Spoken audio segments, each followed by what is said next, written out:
कधीच नाही चुकणार तुमचे फेवरेट टीव्ही शोज झी5 सोबत, तेही एकदम फ्री.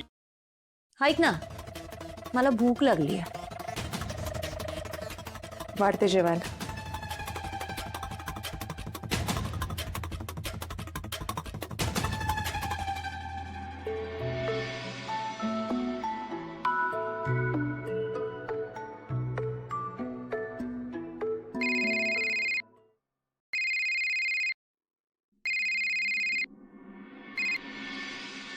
Hi baby. काय मॅडम, काय करताय? नीट काळजी घेतेस ना तू? खाल्लंस का काही? आणि पाय दुखतात अजून पण? नाही रे, वसू वहिनीने छान कोमट पाण्याने माझ्या पायांना शेक दिला आणि माझे पाय पुसूनही दिले.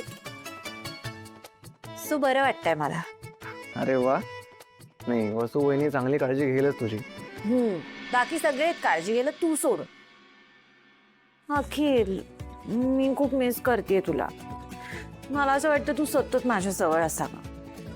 हे ऐक ना, तू ऑफिस मधून आल्यावर आपण शॉपिंगला जाऊया. छान बाहेर जाऊन जरा मोकळ्या हवेत मस्त श्वास घेऊया. काय म्हणतो? तनू अगं, मला आज इथून वेळ मिळणार नाहीये, समजून घे जरा तू.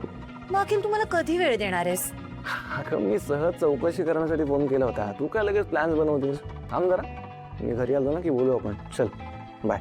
अरे ऐक अखिल, काय मुलगा आहे हा, फोन ठेवून पण दिला.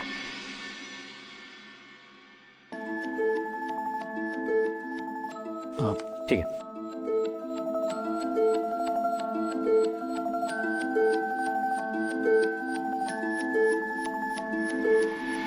अखिल, हे बघ, तनया प्रेग्नेंट आहे आणि अशा वेळी तू तिला वेळ देणं, तिच्या जवळ असणं जास्त महत्त्वाचं आहे. तू गेलास तरी हरकत नाही.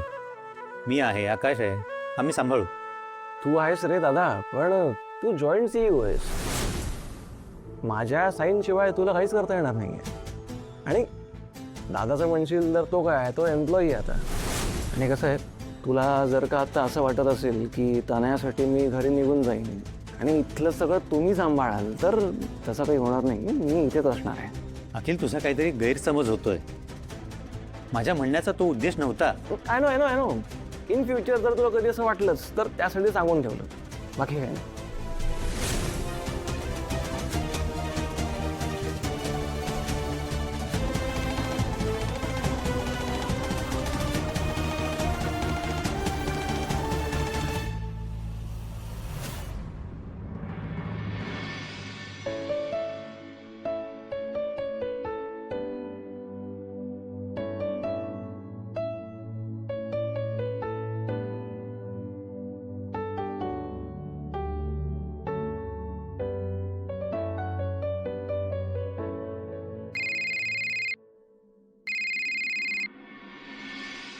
हॅलो.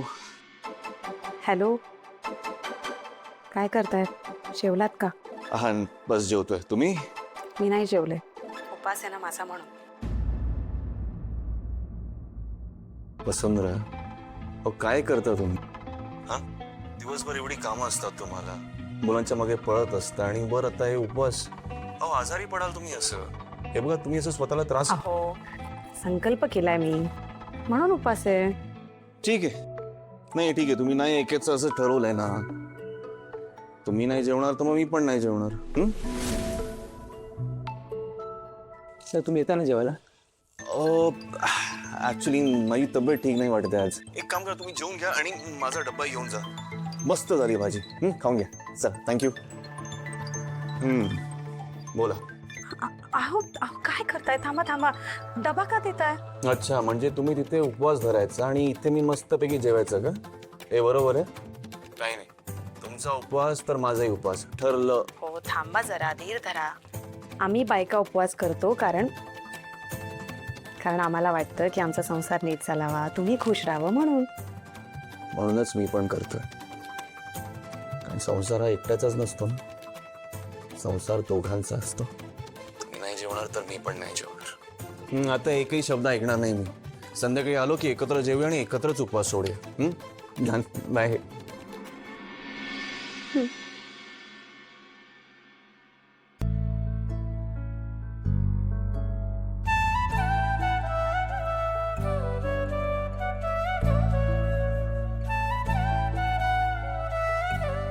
मी पण ना उगाच यांना सांगितलं उपवास आहे. वसुंधरा, हो आई. जेवायला वाढ. हो.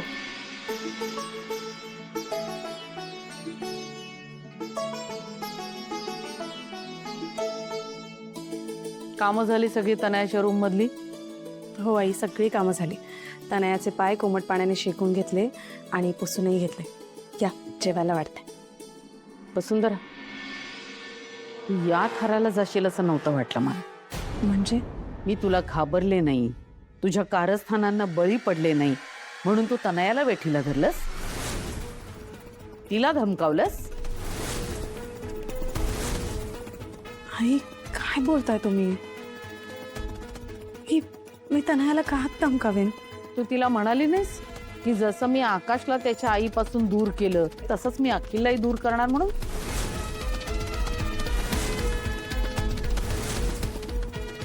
आई मी खरंच सांगते, मी असं काहीच बोलले नाही. तुमचा गैरसमज होतोय. हो माझा गैरसमज. अगं आकाशला तू माझ्यापासून कसं दूर केलंस ते मी बघितलंय माझ्या डोळ्यांनी. आता तू अखिललाही दूर करायला निघालीस आणि गैरसमज माझा झालाय. आई विश्वास ठेवा माझ्यावर. मी हे घर तोडायचं नाही, सोडायचं बघते. तू इथं नेमकं काय करायला बघतीयस ते मला चांगलं माहिती. जेवायला वाढते. आई नक्कीच विशाखा मॅमने आईंचे कान भरलेत.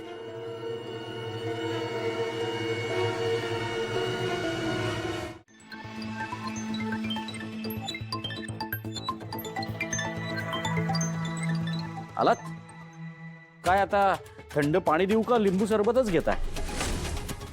बघतेस का अशी? मी तुला सांगितलं होतं विशाखा की तनयाला भेटायला मी सुद्धा येणार आहे, पण नाही, तुम्ही गेलात एकट्याच निघून.